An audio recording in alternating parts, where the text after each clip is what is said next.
What's up? Welcome back to Nostalgia. Dave here with my reaction to the 2024 Grammys. Of course, the Grammys just concluded last night, and I think this was a pretty good Grammys in terms of winners, in terms of Grammy moments. Of course, it was a long show, but they're always long, NBD.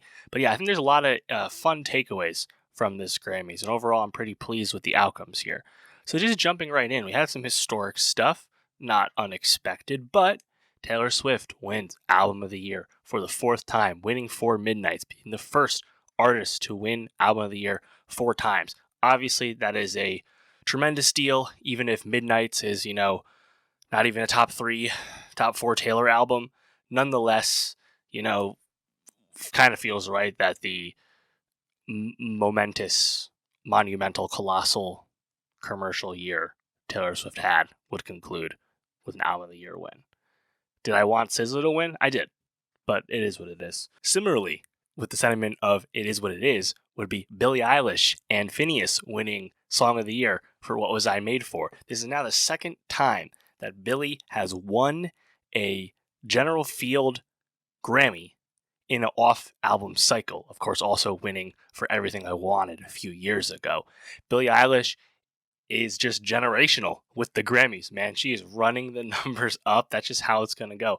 Frankly, and of course, it's a song from the Barbie soundtrack. Frankly, it's not my favorite Billie song. I think it's kind of a run-of-the-mill, solid Billie song. It's not what I would have went with. Frankly, I think you should have actually awarded Taylor Swift here for Anti-Hero. Taylor Swift, not winning Song of the Year, has now lost that category actually 7 times, has never won it. I mean, I think that was the slam dunk here, and you could have done Album of the Year somewhere else. I don't know. That's what I would like to see. Nonetheless, Billie Eilish, at least her and Finneas, to their credit, are pretty self-aware that they are winning too much, frankly. Like Billie calls it stupid. Finneas says how privileged they are. I at least give them credit for being self-aware about that. Record of the Year, of course, going to Miley Cyrus for Flowers. This was certainly, in the mix. I wasn't sure if maybe Billie could have won that, or Olivia with Vampire, Taylor for Anti-Hero, SZA for Kill Bill. Loaded category. Miley gets the win, and I gotta say, I'm just really happy for that big tent, major recognition for Miley Cyrus, who I've been a fan of for some time.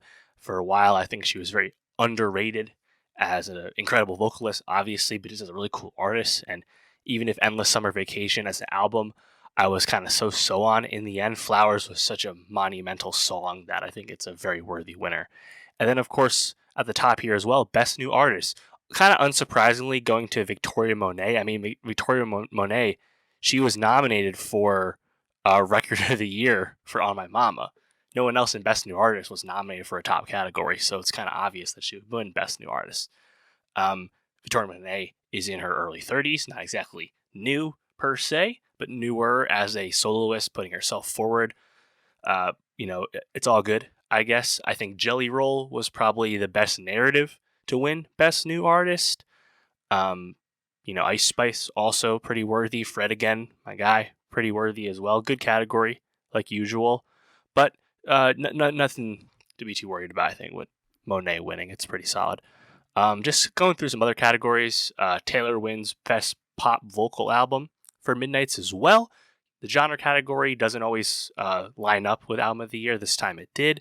And of course, Taylor took the opportunity to use that win earlier in the night to announce that she has a new album coming out, The Tortured Poets Society, coming out in April of this year. Good year and a half after Midnights. And, I think that's kind of a stunt that probably wouldn't go over as well if it was a smaller artist, but someone who knows how to play the game and can do something like that to the degree Taylor can. I mean, it's just honestly a flex, to be honest. Pretty cool. Of course, I will be talking about that album when it releases. In terms of wins, SZA has got 3, Victoria Monet got 3, Phoebe Bridgers got 4, 3 of which with Boy Genius, 2 for Taylor, 2 for Billie, 2 for Miley, and also 3 for Killer Mike, who wins Best Rap Album for Michael, and then wins twice for Scientists and Engineers off that, featuring Future and Eric Allen Kane and Andre 3000. And then somehow Killer Mike managed to get temporarily arrested for a misdemeanor battery charge after winning the Grammys. Like, um, really stupid, honestly. He's already been released. It's going to be nothing, but like, I don't know, just kind of a weird like buzzkill to a moment like that. Honestly, shout out Killer Mike. You know, the Grammys have leaned old head with rap lately. Of course, look to Nas winning, look to the general nominees the past few years for the most part. But Killer Mike, you know, even though he's not as part of Run the Jewels, but like Killer Mike as a soloist this time, getting like big recognition at the Grammys to that degree, I think it's pretty earned, pretty justified. Shout out Killer Mike. Also in the was a rap song performance, melodic rap performance, whatever the category is. All My Life, J. Cole and Dirk winning. I think that's also a very worthy, solid win. Very happy about that one. The electronic album category went to Fred again for Actual Life 3. Very happy with that one. The electronic song went to Skrillex and Fred for Rumble. Awesome song as well. Happy with that one. Jack Antonoff wins Producer of the Year again. Was this like 3 years in a row? Kind of unsurprising, but it would have been cool if someone else won, like maybe Metro or Hit Boy. Nonetheless, didn't happen, or Dan Nigro for that matter. Pop solo performance also went to Miley's Flowers. Pop duo group performance, Ghost in the Machine, SZA and Phoebe Bridgers. I predicted that one. Happy with that. Let's see. Pop dance recording went to Padam Padam by Kylie Minogue. Not a surprise, but would have loved my guy Troye Sivan to win that for Rush. Nonetheless, didn't happen. That's kind of it for the takeaways with wins. Kylo wins for Water in the category that was up for. Another, not really surprise. The Jay-Z speech, I think, is pretty awesome. It was, kind of one of those like fake like legacy old head awards that they do to get people to show up. But Jay, to his credit, took the opportunity to really, speak on that business, really speak honestly, as he literally said, I get nervous, I tell the truth, talking about how his wife, Beyonce, of course, is the most decorated Grammy winner in history, yet has never won Album of the Year, really speaking plainly about the Grammys' reluctance and bad history with awarding top-end categories to Black artists, particularly Black women. SZA did not win Album of the Year. Once again, here another example.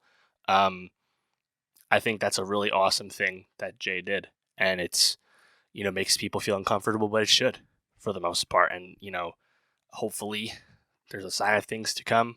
We will see. I'm just really happy he took the opportunity to really speak plainly about something that shouldn't be ignored or shied away from. Put it in the open. Also, I think when you think about the Grammys, right?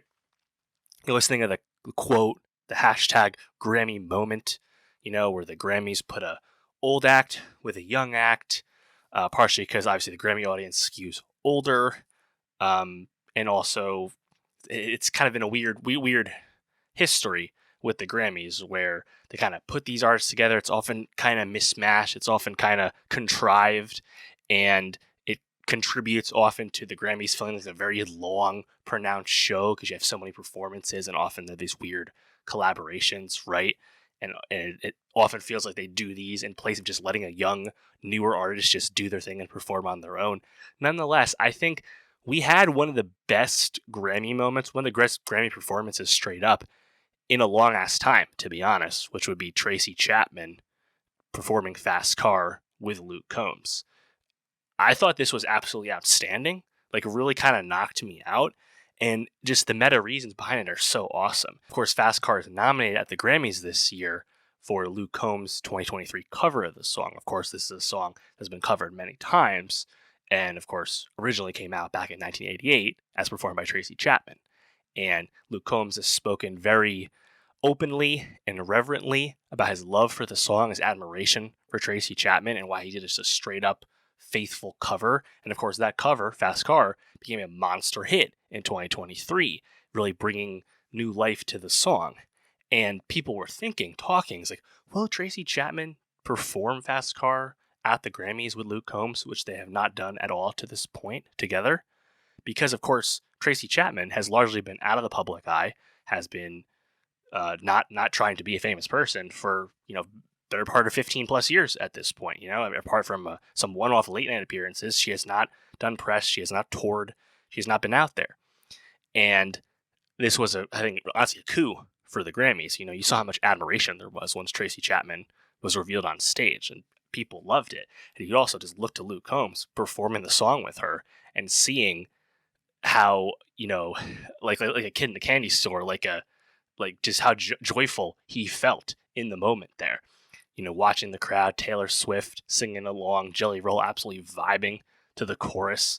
The harmony between Tracy and Luke sounds so good when they performed it live. And Tracy, to her credit, no ear monitors, of course, no live track, just doing it straight up, sounding amazing. Again, one of the best Grammy moments, quote unquote, in a long ass time. Once in a while, they really nail it. And I think with this, I mean, I think it's really special, honestly. And it's also really cool that following the Grammys, Tracy Chapman's version of Fast Car is number 1 on iTunes. That's just amazing stuff. So yeah, shout out the Grammys. Not too many surprises ultimately, but to me, I think the Tracy Chapman Luke Combs performance is a major takeaway. Something that will probably the most memorable thing about this Grammys, and I think that's pretty meaningful. But yeah, let me know, how did you feel about the winners of the 2024 Grammys? Who were you disappointed didn't get recognized? Who were you really pulling for? Let me know. Of course, make sure you come back when the time is right to talk about Grammy nomination predictions for next year. And of course, stick around if you're into the Oscars, the Emmys as well. Of course, for more music reviews, subscribe, and I'll see you next time.